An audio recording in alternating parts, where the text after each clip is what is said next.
आज पालघर पुणे घाट परिसर रायगड नाशिकला पावसाचा रेड अलर्ट जारी तर मुंबई शहर उपनगरासह ठाणे धुळे अमरावती अकोला रत्नागिरीला ऑरेंज अलर्ट आवश्यक नसेल तर घराबाहेर जाणं टाळावं प्रशासनाचं नागरिकांना हे आवाहन। मुंबई नवी मुंबई रायगड नाशिक पुणे ठाणे पालघर रत्नागिरी या ठिकाणी शाळा आणि महाविद्यालयांना आज सुट्टी। रेड अलर्टच्या पार्श्वभूमीवर प्रशासनाचा निर्णय मुसळधार ते अतिमुसळधार पावसाचाही अंदाज। कनेक्टिंग लिंक पूर्ववत ढिगारा हटवल्यानंतर वाहतूक सुरू। काल कनेक्टिंग लिंकवरती दरड कोसळली त्यानंतर वाहतूक बंद होती मात्र पाण्याचा प्रवाह अजूनही सुरू। पुणे जिल्ह्यातल्या खेड तालुक्यामध्ये मुसळधार पाऊस अनेक भागांमध्ये पावसाचं पाणी साचलं। निगोजेमधील मोई रोड लगत पुराच्या पाण्याच्या प्रवाहात एक चारचाकी वाहन वाहून गेलं। चारचाकीसह वाहून जाणाऱ्या एका व्यक्तीला स्थानिकांनी वाचवलं। भीमाशंकरमध्ये अतिवृष्टीचा तडाखा पुराच्या पाण्यामध्ये मंदिराला वेढा। भीमाशंकरमध्ये पुराचं पाणी मंदिरात शिरलं। भाविकांनी गर्दी टाळून आवश्यक ती खबरदारी घ्यावी प्रशासनाचं हे आवाहन। कामशेत बोगद्याला गळती लागली आणि हा धक्कादायक प्रकार समोर आला। कामशेत बोगदा संपतो त्या ठिकाणचा हा धक्कादायक व्हिडिओ। अचानकपणे दरड कोसळली अनेक वाहनं जागीच थांबली त्यामुळे मोठा अनर्थ मात्र टळला। लोणावळ्यामध्ये एनडीआरएफ कडून बचाव कार्य। पाणी साचलेल्या भागातून नागरिकांना सुरक्षित ठिकाणी हलवलं। लोणावळ्यामध्ये काही ठिकाणी पूरसदृश्य परिस्थिती देखील निर्माण। पुण्यातल्या भोसरीच्या मोशीमध्ये रस्त्यावरती पाणी साचलं। रस्त्यावरील खड्ड्यांचा अंदाज येत नसल्यानं वाहनांच्या लांबच लांब रांगा लागल्या। वाहतुकीचा वेग देखील त्यामुळे मंदावला। पुण्यातील सोमवारपेठ धनगर गल्ली या ठिकाणी दुमजली वाडा कोसळलेला आहे। अग्निशमन दलाच्या सतर्कतेमुळे धोका टळलाय। घटनेमध्ये कोणती जीवितहानी झालेली नाही। पुण्यातील घोरपडी गावामध्ये मोठं पिंपळाचं झाड कोसळलं। झाड कोसळलं त्यामुळे 7 ते 8 घरांचं नुकसान झालं। घटनेमध्ये कोणती जीवितहानी नाही। अग्निशमन दलाकडून झाड हटवण्याचं काम युद्धपातळीवर सुरू आहे। इंद्रायणीच्या पुराचा आज आणि उद्याचा पालखी प्रस्थानाला फटका। पालखी प्रस्थानाच्या सोहळ्यावरती निर्बंध। केवळ मानकरी आणि दिंडी प्रतिनिधींनाच पालखी प्रस्थानावेळी प्रवेश मिळणार। तर आज तुकाराम महाराजांच्या पालखीचं प्रस्थान उद्या माऊलींच्या पालखीचं प्रस्थान होणार। पुण्याच्या आळंदीमध्ये पावसाचा हाकार। इंद्रायणी नदी घाटावर पाणीच पाणी। इंद्रायणी नदी घाट भक्ती सोपान पूल पूर्णतः पाण्याखाली गेला।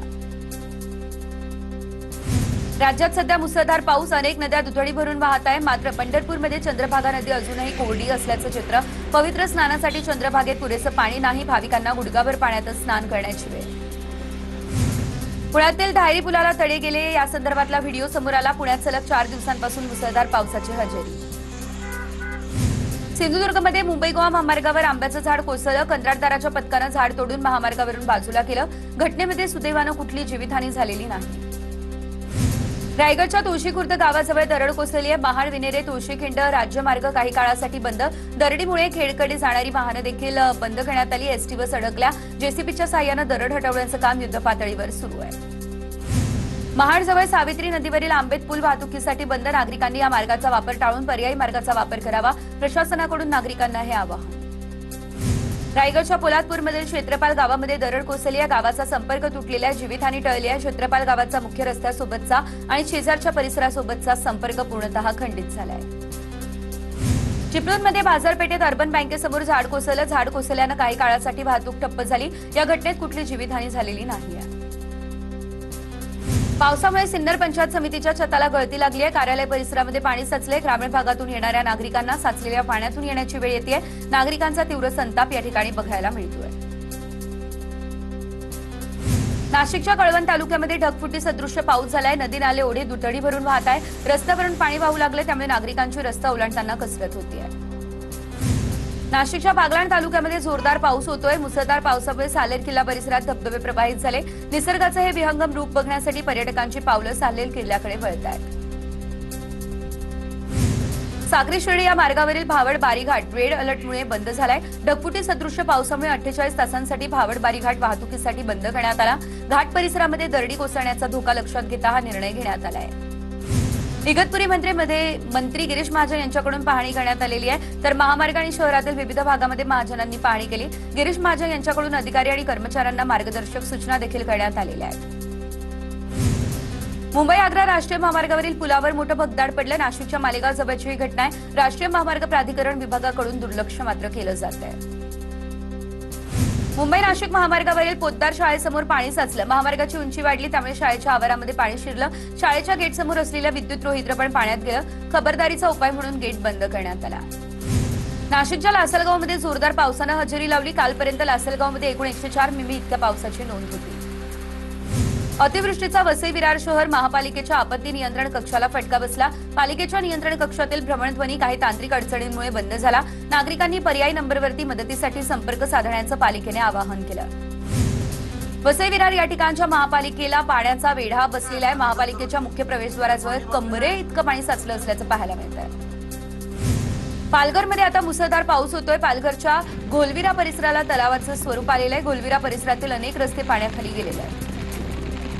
नालासोपारा पूर्व या ठिकाणच्या तुळींज परिसरामध्ये रस्त्यालगतचं मोठं झाड कोसळलं। वादळी वाऱ्यामुळे झाड अचानक रस्त्यावरती कोसळलं। झाड पडलं त्यामुळे काही काळ वाहतूक कोंडीही निर्माण झाली। नालासोपारा या ठिकाणी मुसळधार पावसातही महावितरणचे कर्मचारी यांची कामाप्रती निष्ठा दिसली। भर पावसामध्ये महावितरणच्या कर्मचाऱ्यांनी आपलं कर्तव्य बजावलं। वीज पुरवठा सुरळीत ठेवण्यासाठी विविध ठिकाणी दुरुस्ती आणि देखभालीची कामं युद्धपातळीवर त्यांनी केली। पश्चिम रेल्वेची वसईपर्यंतची वाहतूक सुरू। नालासोपारा विरार पालघरकडे जाणाऱ्या रेल्वे गाड्या रद्द। चर्चगेटवरून वसईच्या दिशेने जाणाऱ्या गाड्या 10 ते 15 मिनिट उशिरानं धावत आहेत। मुंबईमधील दादरच्या चित्रा सिनेमाजवळ भलमोठं झाड पडलं। झाड कोसळलं त्यामुळे वाहनांचं नुकसान झालेलं आहे। महापालिका कर्मचाऱ्यांनी झाड आता हटवलंय।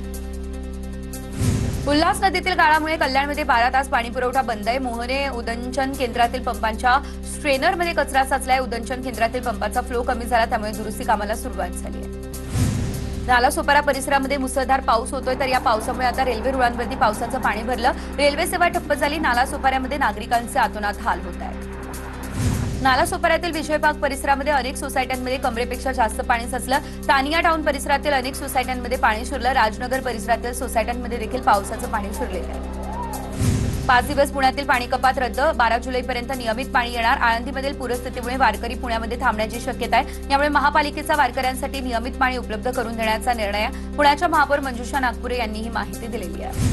अतिवृष्टीच्या पार्श्वभूमीवर 11वी प्रवेश प्रक्रियेच्या विशेष फेरीस मुदतवाढ। विशेष फेरीमध्ये 8 जुलैपर्यंत मुदतवाढ देण्यात आली आहे। 8 जुलै सायंकाळी 6 वाजेपर्यंत मुदतवाढ देण्यात आली आहे। 1 महिन्यापासून दूध भेसळी विरोधात काम सुरू आहे। 2 दिवसांपासून कारवाईला सुरुवात होतीये। दूध भेसळीचे धागेदोरे खूप लांबपर्यंत गेले आहे। एफडीएचे आयुक्त तुकाराम मुंडे यांनी ही माहिती दिली आहे। जळगावमधील मसावत या ठिकाणी वीज वितरण कार्यालयामध्ये ग्रामस्थांनी आंदोलन केलं। स्मार्ट मीटर विरोधात महावितरण कार्यालयात ग्रामस्थांचं आंदोलन। निर्बंध असलेली शेगडी ग्रामस्थांना महावितरण कार्यालयामध्ये आढळली।